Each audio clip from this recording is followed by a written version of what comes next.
Hello everyone, today we have new video review, and as you can see this time we are going to talk about fresh release from Tamiya. So this kit was purchased with your help. And we have a Tiger 1 in 148 scale. This is actually a kit number 103.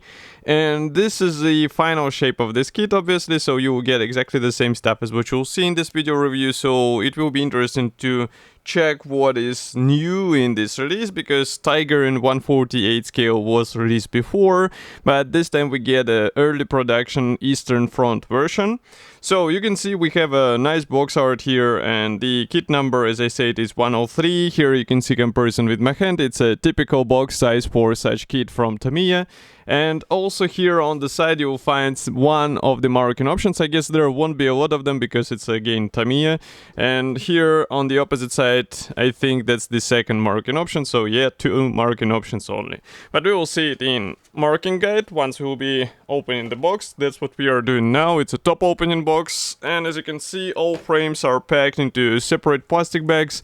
They are closed with the staples, so we will have to use debonder in order to open it, and we will start checking these frames one by one. So I suggest we start with the top one, because here we have a top hull panel, and it might take a bit of time to open all this stuff. I'm not sure why Tamiya still keeps using the staples instead of the sealed plastic bags, but we have what we have, and here is the first part. So let's zoom in as much as we can, and you can see that here we have some pre-molded elements. For example, these Pioneer tools are already pre-molded, so you have to be careful while painting them.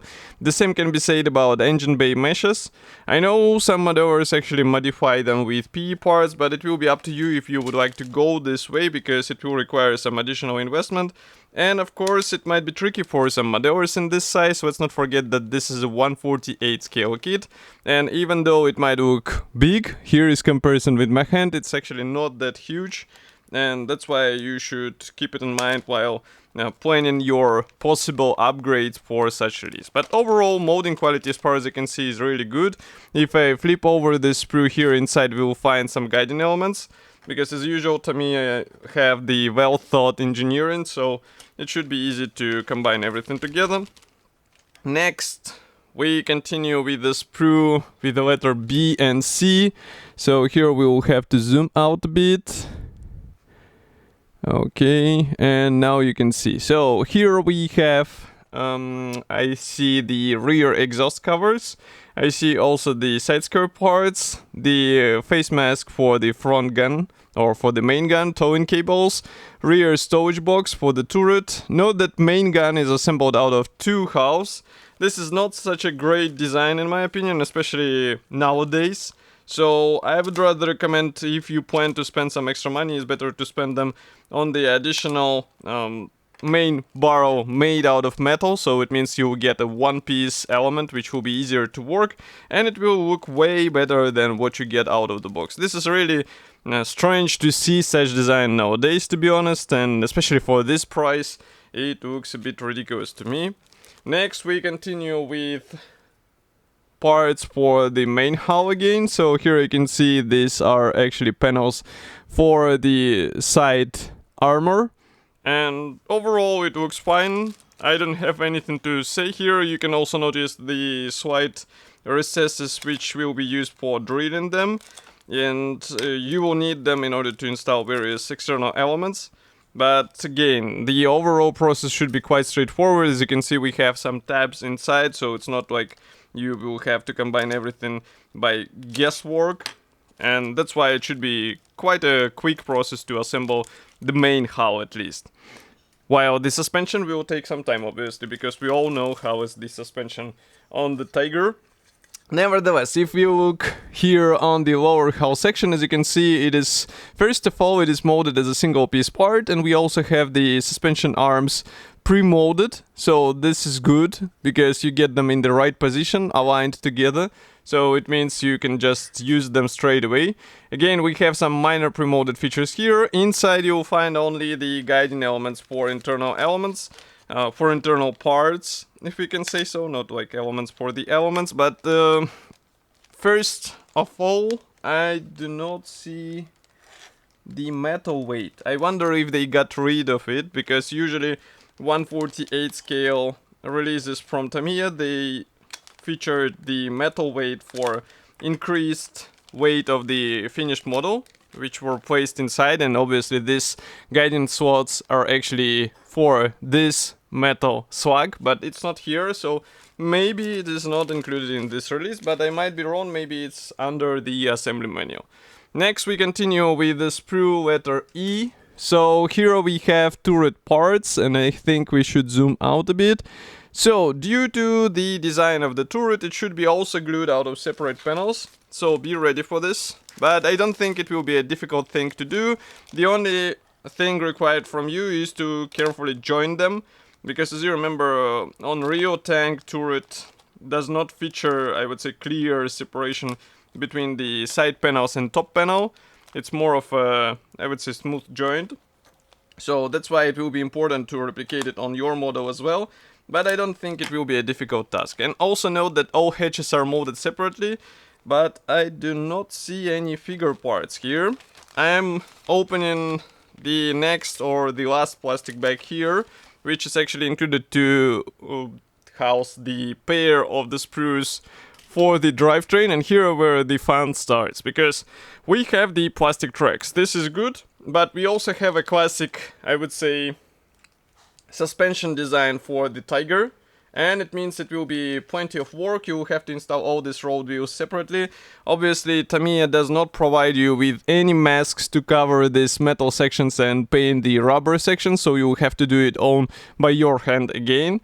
And also, what is interesting, of course, the tracks assembly, you do not have anything to align together the separate track sections, so you have also to do it right on the spot. But overall, this is still better than the vinyl inclusion as in some other kits, so I think that's a good item to see. And by the way, the first thing which I see here when I leave the assembly manual is this. So metal weights are included, and you can place them in the main hull. I usually prefer to leave them aside, because, I mean, my model does not have to be a heavy one, but some modelers really love it. And as you remember, the initial releases of this kit, they actually housed the metal lower section, so you didn't even have to be planning to attach all these metal weights. You got the hull casted out of metal. That was cool, but that was also expensive. That's why I guess Tamiya decided to go for the weights. Okay, so I can see that weights, this metal weights in my box, and that's actually another point. They got separated and they smashed a bit this decals sheet. As you can see, it's bent, but it is, I would say, preservable, so you can use all these symbols, and printing quality looks fine, but again, as usual for Tamiya, they're a bit on thick side, so be careful while applying them. Next, we continue with the background information. So here comes another funny point. We are in 2022, but we still get the black and white brochure in the assembly manual, and I would be fine if it would be an assembly manual just like the next brochure, but this one is also dedicated to the marking guide. So in order to replicate the marking option, you have to get your own references and copy them, and it might be a bit funny, especially with such complex camouflages. And as far as you can see, it's only 2 marking options, which is also a bit, I would say, underestimation for such tank. They could have included a bit more. Especially in this scale, it's not such a difficult thing to do.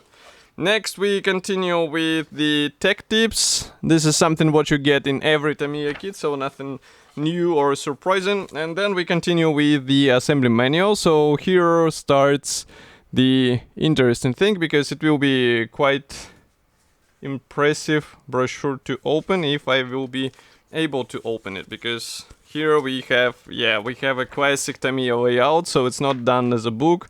As you can see here, we start with metal weights placement. So these circular parts, weird ones, they were actually designed in order to have the metal weights in place in the lower hull section. Of course, do not forget to delete this tab. Then we continue with the drivetrain. So here we assemble the drive sprockets, the road wheels. And as you remember, I said that road wheels will take some time in order to paint them properly and have the nice weathering. Next we continue with the tracks assembly. So here again you have to be careful in this moment of the assembly, because as you can see we have the separate chain links and it will be, or track links, and it will be a bit tricky for some maneuvers. And then finally we start working on the main hull, where you have to combine all the separate panels together. Here we continue with the exhaust parts, the top hull section and rear exhaust covers. We have also Pioneer tools being installed, and again exhaust and air intakes here. And everything looks fine in my opinion, so it's just a matter of planning how you will paint all these parts, because in some places you have to paint them in advance, because later they will be unreachable. And here we continue with the turret assembly. So as you remember, the main barrel is assembled out of 2 hulls. This is no-go, so just get the metal barrel and you'll be surprised with how it improves the overall appearance. Next we continue with the, I think that's smoke dischargers, and also we have here a cupola for the commander hatch. Then we attach all this stuff to the turret, and here we have final steps, so installation of the turret on the main hull and some towing cables getting into place. So overall it's, I would say, quite straightforward assembly process, so you won't have any issues, especially if it's one of your first models, but it might be a bit tricky to paint it. Of course, I'll be happy to hear your opinion about such a list. Do not forget to write it here in the comment section below. If you like this video, press the like button, subscribe to our YouTube channel, and I will see you in the next video review as usual. Thank you for joining me today, and bye.